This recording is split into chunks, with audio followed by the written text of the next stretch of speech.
It is a great pleasure and privilege today and an honor to introduce to all of you Dr. Muhammad Amjad Saqib. We call him a doctor because he is a medical graduate from King Edward Medical School, Lahore, Pakistan. After graduating, he started treating people, helping persons who have the disease and the illness. Later on, it suddenly came to his mind and he started thinking of helping people who are involved in poverty, and he wanted to help people who are poor. So he decided to do something for the community, for the masses. Not only poverty is a problem in Pakistan, but there are so many secondary problems that are related to poverty, such as not only the various diseases, the illnesses, but also the lack of money to get medication and the secondary problems associated with poverty, which is not being able to go to school, illiteracy, and not being thus able to get a job, and the domino effect, which means one thing leading to another. Now, how can a person help reduce poverty? He thought about doing it properly, and he decided to go for further education, and he went to the USA University, Washington, D.C., and got a MA, the prestigious Herbert H. Humphrey Fellowship, which he got with flying colors. Then he returned to Pakistan. He worked in various organizations. He started working for the Public Service Commission. He was assistant commissioner in the Punjab government. Then he thought that it is better to resign and to dedicate his future life, his mission, his soul, all his energies to a microfinance organization which he called Akhuwat. Actually, he has written a beautiful book which I strongly recommend, which is My Journey Through Akhuwat. This is a book definitely worth reading. Akhuwat is an organization which deals with microfinance, which helps people, not only one person, but helping one person helps a family, helping a family helps the whole community, helping the whole community helps a nation.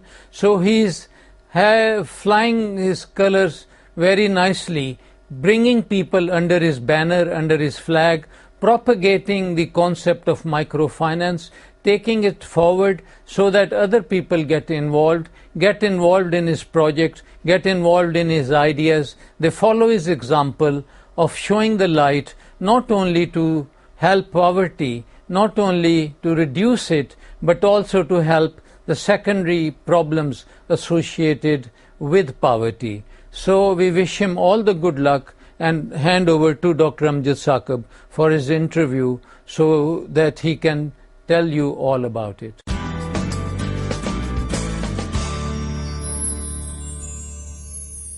Welcome to TV Apex. I am Suhail Anwar.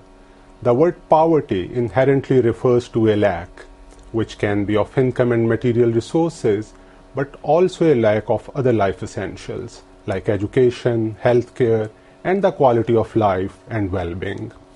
In Pakistan, the rate of multidimensional poverty still stands at above 49%.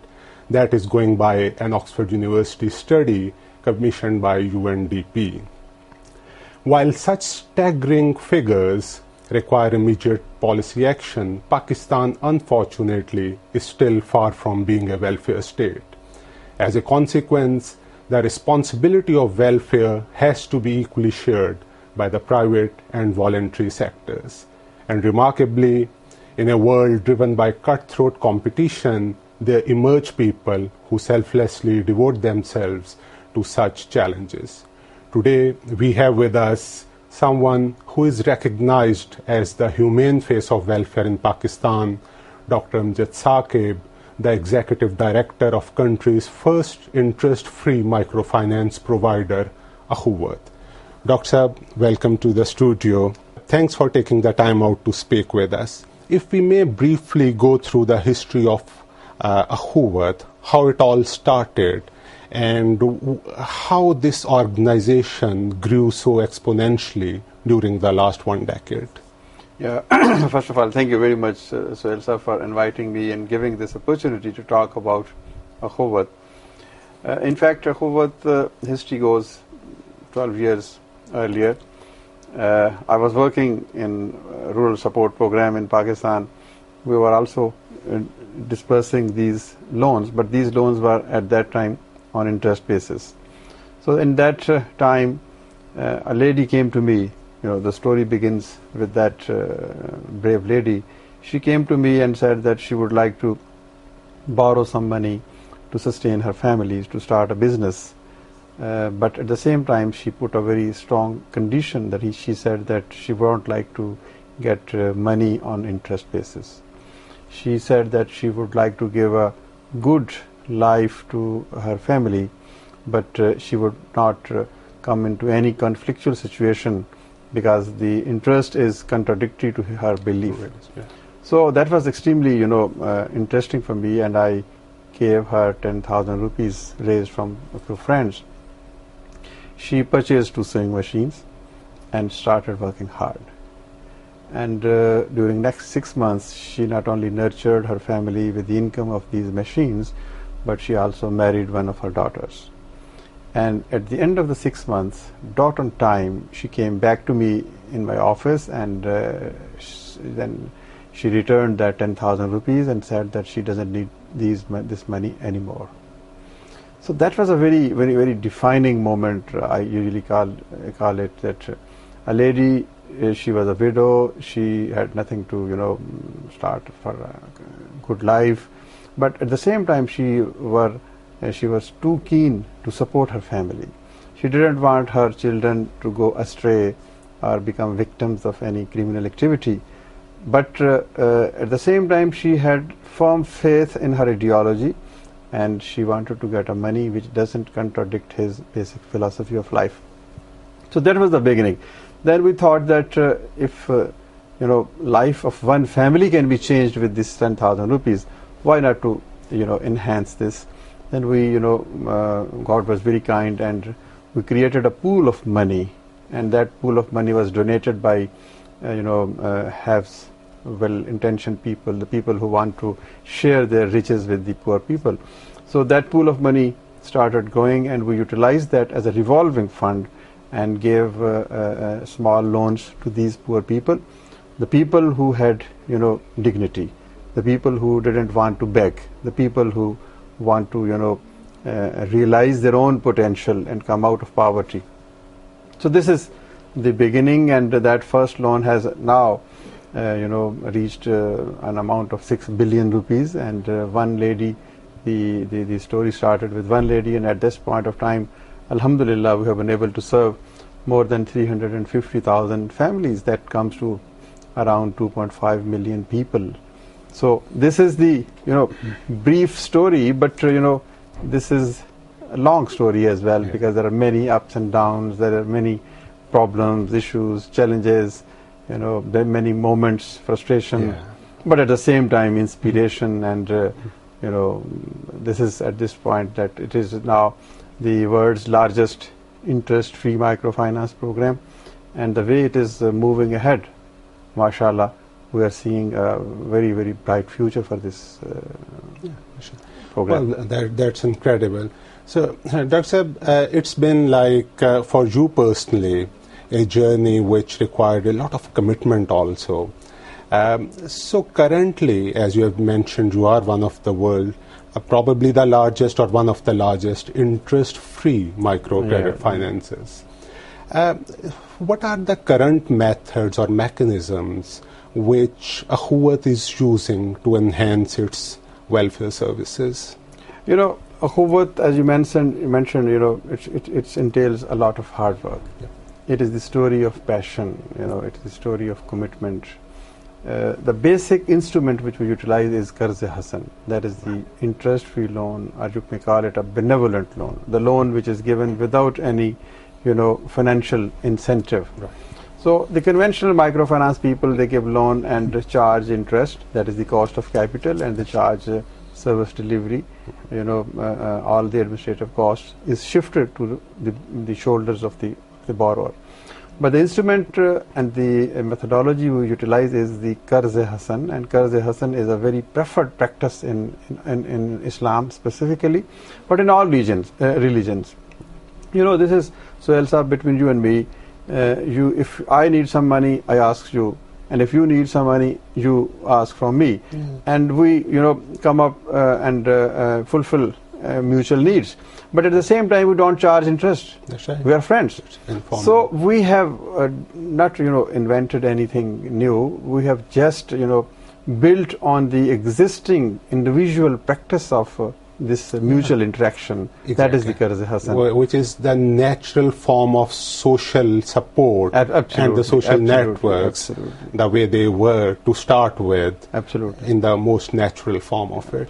So this individual practice has been institutionalized. Right. That if this practice is to be expanded and to be given at a larger scale, because microfinance or these small loans have been proven to be a very, very plausible strategy for poverty alleviation. That's right. Yeah. You give these tiny loans, people become self-employed. They start a business. They start coming out of poverty. Yeah. Their children go to school. Their parents or wife is able to get a medicine because of that, the income coming from that enterprise. Yeah. So microfinance is nothing new, but what we introduced is a new innovation and a creative approach, that if somebody wants to get a loan without interest, that means you are, at one point of time, you are not causing any friction between his ideology and his practice. Right. And at the same time, you are not getting a partner, becoming a partner in the income of that enterprise. So the entire, whatever is earned, that is his or her, that belongs to the enterprise. Dr. Now, from that response, you mentioned about Qarz-e-Hasan. I know Akhuwat is not a religious charity as such, but it seems to draw heavily on the Islamic welfare ideology. So is this your conscious approach towards welfare, or was it just a convenient mechanism that you thought will be successful in Pakistan? You are very right. It's not a religious organization. It's a faith-inspired organization. We draw inspiration and strength from Islamic spirit of solidarity with the poor. Muakhat or Akhuwat is an Arabic word, and it is a practice initiated by Holy Prophet, peace be upon him, when he asked the people coming from Medina to join hands with the residents of people coming from Makkah, the residents of Medina. Yeah. So a bond of relationship was established, and that is called muakhat, or brotherhood. Right. So for us, we draw inspiration from it, and this inspiration is, of course, drawn from my ideology, but the message is for entire humankind. Right. There is absolutely no distinction of color, caste, creed, religion, or anything. Right. As we say that God is Rabbul Alameen, and Holy Prophet Rahmatullah Sallallahu Alaihi Wasallam is Rahmatul Lil Alameen. Right. So this message is not confined to Muslims. Right. Anybody who is willing to come out of poverty, who is willing to fight against these odds, and who has not surrendered and who does not believe in charity, he can come to us, and we will assess his or her potential, and if we think that she or he is eligible for that kind of a loan and she has the ability to make a business, so we will give this loan. So we draw inspiration from faith, but we work for every person. Right. So on a related note, the religious minority in Pakistan, minorities, they are considered to be at an additional risk or vulnerability, especially in economic terms. This is partly because of their low social capital. They don't have a lot of people to approach, and partly because of their possible exclusion from zakat, official zakat program, which has historically been the largest and a very consistent program over the last 30 years. So is Akhuwat conscious of this vulnerability and sort of especially targeting the vulnerability of these minorities? Yes, Sahib, I fully agree with the first part of your question, your statement that the minorities and the Christians are extremely handicapped. They don't have education, they don't have assets, they don't have financial inclusion, they don't have political power, they don't have education, they don't have linkages which are necessary to move ahead in life. So they are extremely marginalized and disadvantaged. And our focus is on poorest of the poor, irrespective of any caste, color, creed or religion. So the natural choice is these people coming from these minority groups. Right. And we specifically on priority basis we identify these people and help them build their capacity and start a business. How do you identify these people? We have offices. Right. For example, at this point of time, we have more than 255 offices throughout Pakistan. Right. So one office is manned by 5 or 6 people. Okay. And then those people, the employees, the loan officers, they go to the marketplaces and make some awareness about the program. Right. And tell those people, the small entrepreneurs, that look, if you need capital, you can come to our office. And another source of spreading the awareness is through religious places, through mosques, through churches, and through other community places. We go and tell people that if you want to start a business, you can come here.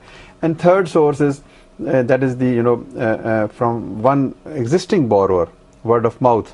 The people tell that we have taken benefit from this program. So they are our ambassadors, and they are our people who preach this program to others and bring those people. But specifically, we have special arrangements and emphasis and priority is given to the minorities and the women. Right. These are our important areas. Okay. Dr. Moving on, talking about the beneficiaries, their attitude, and also of the benefactors. Now, going through this remarkable journey of yours with the Akhuwat, you have had the chance to come across many people and discover new attitudes, behaviors. Do you think our low-income people are, you mentioned about that, low-income women to start with, who came back on her own. But by and large, do you find these people trustworthy? Do they keep their end of the bargain? And what is your recovery of loans like? This is remarkable, something amazing. This is a totally new word, unexplored. These people are creditworthy. These people are trustworthy. These people are bankworthy. These people, the point is, if you love somebody, he will love you. They have been mistreated by state. They have been mistreated by the privileged classes. But if you change your attitude and develop a bond of solidarity and love with them, they will never disappoint you. You will be amazed to know that we have been able to disperse more than 6 billion rupees amongst 350,000 people, and the recovery percentage is 99.8%. So what other evidence you will expect from us that a poor person who doesn't have any collateral, who doesn't have any credit history, and who doesn't enjoys good reputation in the eyes of so-called elite, and they are taking 6 billion rupees and returning it at the rate of 99.6%. So how will you explain this? So that how we explain is that this is the attitude, this is the relationship, this is the cultivation of a bond. So if you love somebody, especially the poor, they will come up to your expectations. They will never betray you. This is real Pakistan. One Pakistan, you can find that we will find people getting millions and millions of rupees and then defaulting, and these poor people getting only tiny amounts and paying those in time, starting a business, and not only creating wealth, but that wealth being distributed equitably amongst them. So this is my experience, is that people are trustworthy. This is just our wrong conceptions about them, and the basic relationship should be correct. Okay, so what about the other side, the donors, the benefactors? I know you mentioned that people supported you, but at the same time, this has probably been a big challenge also, because interest-free lending in a world where the real value of money diminishes over time, and with Pakistani currency especially, it depreciates really, quickly. And then there are organizational costs. No matter how much you reduce them, they still remain there. So while others rely, your competitors probably, they rely on those astronomical markup charges, you probably totally depend on these donors. So are they easy to find? Let me explain. First of all, we don't charge any interest. Right. We don't charge any service charges. We don't take any administrative costs. Right. Now, this is the logical question, that how can we sustain? Yeah. The point is, we are swimming against the tide. We say that without interest, we can sustain ourselves.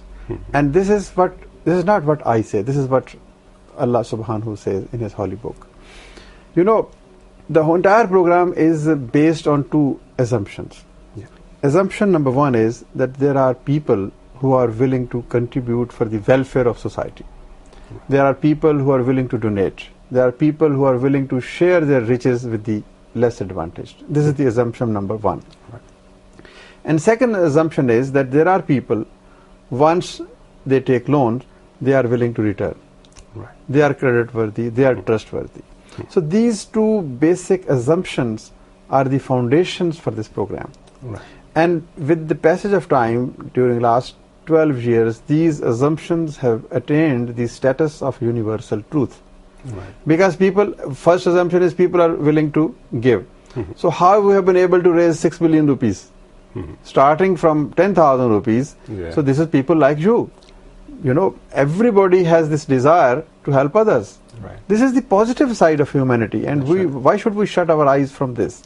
So this is, and at the same time, the other assumption has been proven true, because these people have returned at the rate of 99.8%. That's right.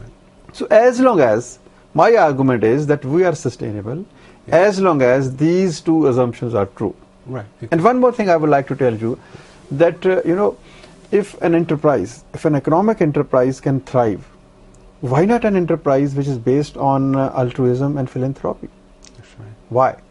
Because this is, basically human beings are good natured. Right. We should exploit. We should, exploit on that strength.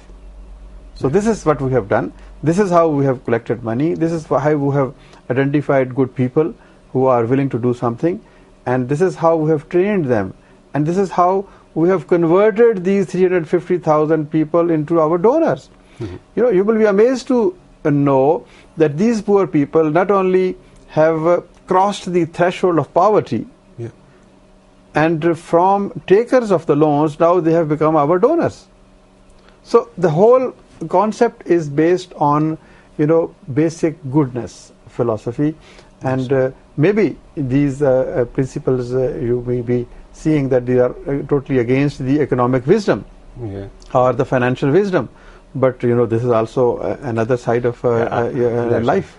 I mean, the typical banker's argument would be probably, which I don't subscribe to, nevertheless, that if maybe that you survive, you sustain, but if the pursuit is not commercially viable, then it may affect the limit and the scale of your growth and the scale of your outreach, how quickly you reach to how many people.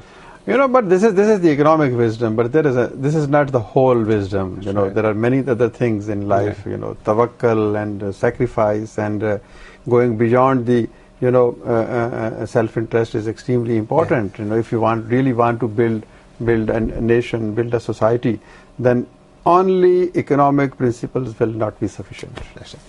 Dr. you also talked about the poverty threshold.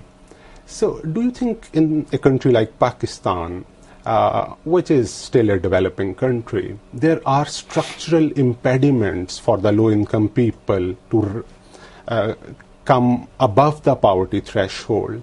And do you think government and private and voluntary sectors are doing enough to rise to the challenge of reducing such structural impediments? This is extremely important. Structural impediments are, as long as you don't remove these impediments, you will not be able to attain a prosperous society. The poor people, they don't have access to finance, they don't have access to education, they don't have access to good housing, they don't have access to good training or skills institutions. So the political structure, the economic structure, and the financial structure, the banks have a step motherly treatment with these people. The basic thing is financial inclusion, and these 80% people don't have collaterals. Yeah. So how can they access finances? Right. So this is extremely important, and as long as structural adjustments and improvements are not there, the society cannot develop. So this is point number one. But the next question, that how far the governments or the private sector has been able to achieve any change or improvement in these structures. So I can't say anything because everything is in front of you. But as long as I feel that this is my responsibility, as a citizen, as a member of the community, as a member of the civil society, for development of a community, there are three basic stakeholders. Number one is the state, number two is the private sector, and number three is the civil society. Right. So instead of criticizing the state or the private sector, I should be able to tell you that what I have been able to do as a member of civil society. So we have, this is a very major step for enhancing the financial inclusion, this making poor people available this money and these this financial paradigm and the institution. Yeah. So this is one effort towards improving this structural deficiencies. Right.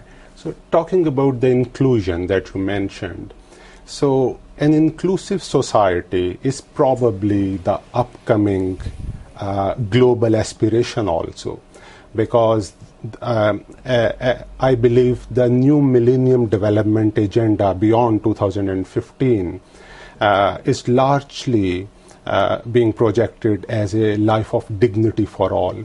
So do you think the current procedures of interest-free financing is aligned well with this new objective?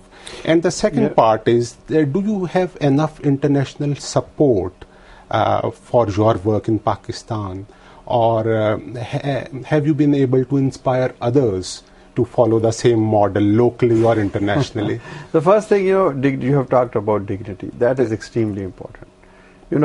People can live without money, but people cannot live without dignity, honor, and respect. Akhuwat begins with this, inculcating the spirit of dignity, self-respect, and self-reliance. There are two, things, two extremes. On one extreme is the capitalism, the market economy, which has made 6 billion people paupers. And on the other extreme is the charity. We give charity, we give, make them beggars and don't help to, realize their potential. So we have, found a midway that neither you should create a system which gives them financial inclusion through interest-based economy, and at the same time we don't want to give them charity and doles. Right. So this is real pursuit of real human dignity and self-respect. That you give them money, you ask them to work hard, and they become self-employed, and then they slowly and gradually come out of poverty. And once they complete the cycle, then they are willing to help others. Right. So in a larger frame of things, this dignified approach of financial access without contradicting the basic philosophy or ideology and the moral principles, we are fitting in the larger agenda. But the next question is extremely important: that how much we have been able to inspire the international donors or international non-governmental organizations. So that is still, a lot needs to be done. There are people who still don't believe that interest-free loans are viable. They come up with the criticism like the sustainability and then the insufficient resources and then the recovery pattern. So we have to fight on these fronts, and we have to convince people that look, this is another way of financial inclusion. This is another plausible way of poverty alleviation. Right. And Dr. finally, just a couple of questions about the person behind the personality of Akhuwat. I was reading your newly published book, which I have here with me, Akhuwat Ka Safar. It is about your remarkable journey with Akhuwat over the last decade or so. But I believe your literary pursuits are not only microfinance related. So would you like to tell us something about the other books that you have published over the years? Yeah, this is now I only talk about microfinance and live microfinance and nothing else in my life. Yeah. But in the beginning, when I joined Civil Service of Pakistan, and at that point of time I was very keen student of Urdu literature, and my first book won a prize for me. That was the Khushal Khan Literary Prize. This is about the city where I served as Assistant Commissioner, and the name of the book is Shahr-e-Lab Darya. Right. And then later I wrote a travelogue. That is the travelogue of Nepal. Right. And that also was very well taken and well appreciated. So I have long love for this literature, and this was, the seeds were germinated right in the initial stages of my life. Right. As a student, I got some teachers who were extremely they inspired me, and they told me that if you really want to learn the lessons of life, then start reading literature. So this is real life. Yeah. This is beyond economics, as you were talking. We were talking, because literature accomplishes you. Literature gives you a new dimension. Literature knocks at your heart, and it tells you how to love people. It tells you how to love life. Right. Yeah. And finally, Dr. Sahib, because of your enormous social contribution, you already have a legacy which I think is larger than life. You just also mentioned about giving up your civil service career, which I believe is a thriving career in Pakistan, to give careers to other people. So in retrospect, do you think this, should we say, sacrifice was worth what you have achieved, and would you do anything differently if given another chance? First of all, let me say that whatever I am doing is extremely, I am getting, maximum pleasure out of it. I was in civil service, and I made my mark there as well. But soon I realized that my best place is when I am working with the poor people, living with them, sharing with them, learning from them, and giving my best to them, and taking their wisdom for myself. So that I discovered during the earlier period of my civil service, and luckily I got an opportunity, and then I was, you can call that I was brave enough to break the shackles of civil service. It was a difficult decision, but if I'm allowed to live another life, of course I will be doing the same thing, working with the poor people, working for them, and trying to build a world where everybody leads a good life. There's so many aspects to your personality. How would you like to be remembered in, say, a century, 200 years? No, the point is, I would like to be remembered as somebody who served the poor, somebody who clothed the unclothed, somebody who established a bond of love and solidarity with the poor. You know, your question reminds me a famous anecdote. Qaid-e-Azam Muhammad Ali Jinnah, once somebody asked him that you are doing so much for your nation. Why? People are generally ungrateful. Why are you doing this? So Qaid-e-Azam gave a very beautiful reply. He said that a day of judgment is very near, and I will be soon presenting myself before Allah Almighty. So I would just like to see at that day God saying that well done, Mr. Jinnah.